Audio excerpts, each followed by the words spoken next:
children account for half of all counter-extremism referrals.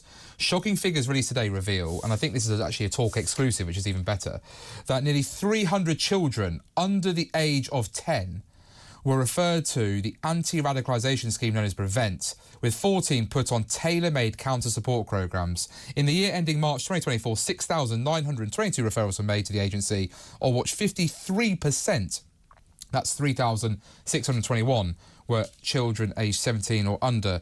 Youngsters aged 11 to 15 accounted for 42% of extreme right-wing referrals and 27% of Islamist referrals. Let's get to the amazing to the amazing Chris Phillips this time, ex-National Counter-Terrorism Security Officer, who's joining us down the line here at Talk today to get his views on these quite shocking figures. How are you doing, Chris, first of all?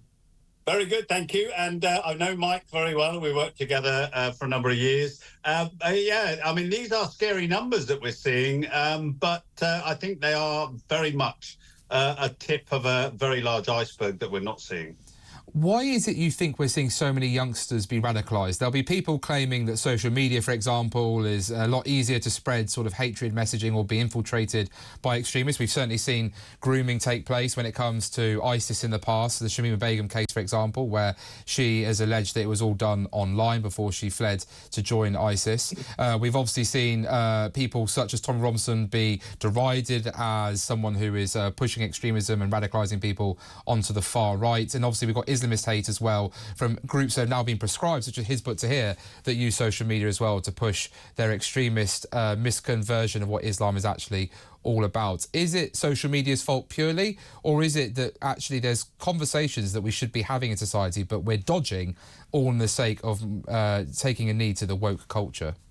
Yeah, we are very much taking a knee to that culture. I think the thing is, what is extremism? And of course, one man's extremist is another man's normality, and we kind of got to get our heads around that. I think the key thing about the numbers of younger people being involved in this are the fact that they are overseen by teachers, and teachers are under quite strong pressure to report people, so that's a good thing. What we're not seeing, of course, is the people that are very extreme, probably more extreme, and have probably given the information to the youngsters who aren't being reported and aren't necessarily on the PREVENT strategy piece. So there's, as I say, I think this is just the tip of an iceberg.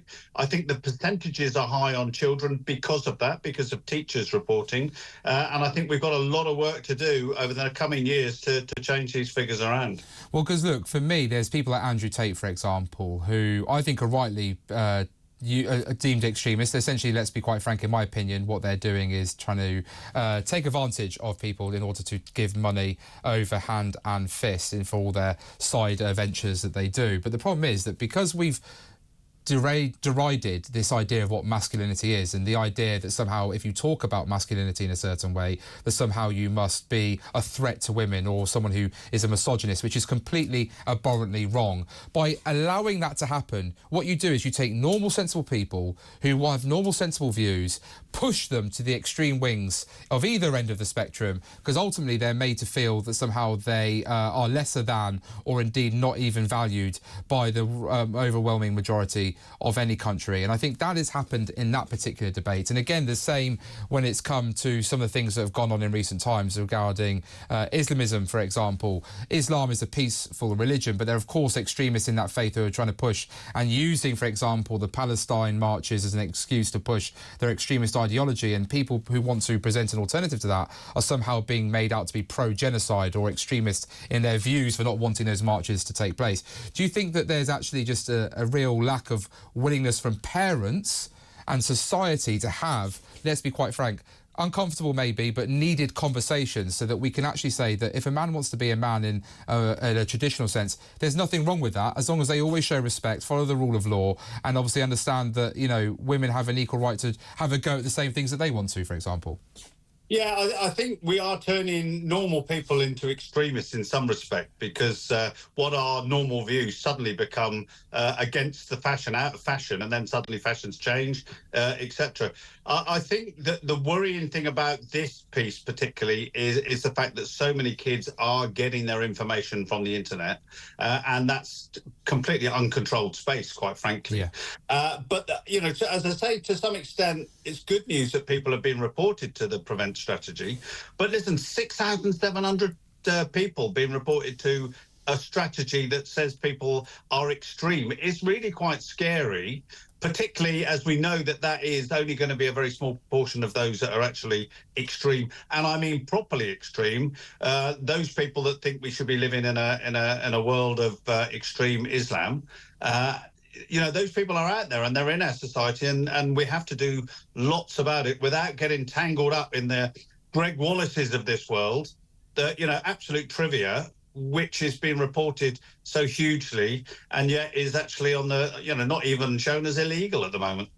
I think that I'd be interested to know, Chris, when it comes to handling these type of things, what pressures does that put on the force? So when you were in the position, what does that do to you? Because as we say, you had Yvette Cooper saying that we're going to see more bobbies on the beat, but if we've got all these reports going on, what pressures does that put on police forces up and down the country when it comes to looking into this? Yeah, well, the Prevent strategy itself is largely multi-agency. So it's dealt with largely by social workers, albeit there's a big shortage of social workers as well to do this work. But generally, and I think you and Mike were talking about it, the sheer weight of work that's being thrown towards policing at the moment is just quite incredible and far in excess of anything I was ever used to. I actually do think that we need strong uniform presence on the street, just simply because it's a sign of an ordered society. But we also have to understand that there's so much of society now is going on computers, and people are getting their information and becoming radicalized in a way that that was never possible 10 years ago. And this is a big concern for us because we've got people going off and killing others and murdering people, and you call them an extremist, you call them a terrorist, but actually they probably don't even understand what Islam or what the far right is actually all about, and they're just, you know, moving towards crime, I think.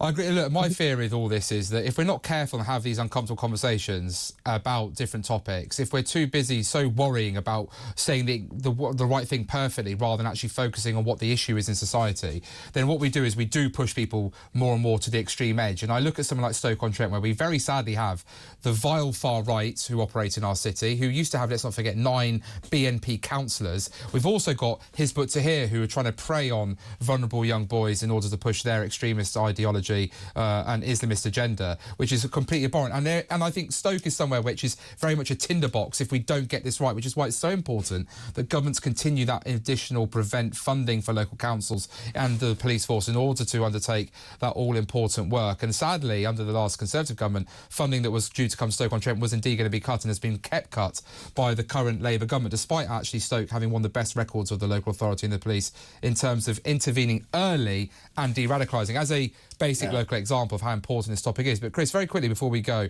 I'm just keen to get to hear, obviously Mike was concerned that we're making a lot of promises about these 13,000 officers, but actually a lot of them are just going to be either PCSO specials or indeed we might be getting 3,000 new ones that doesn't take into account those who are leaving the service.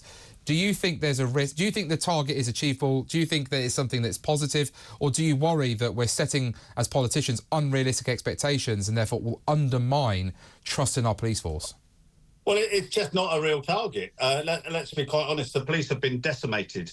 You know, you have to read into the fact that it's not only police officers that have been taken away, the numbers have reduced dramatically, but also the backroom staff that actually service those officers. So officers, you may have an officer, but he may not be doing any police work because he's got to do the other stuff. So this is just nonsense. What we need, actually, unfortunately, like many other services, is huge amounts of money pumped in to get us back to where we were 10 years ago.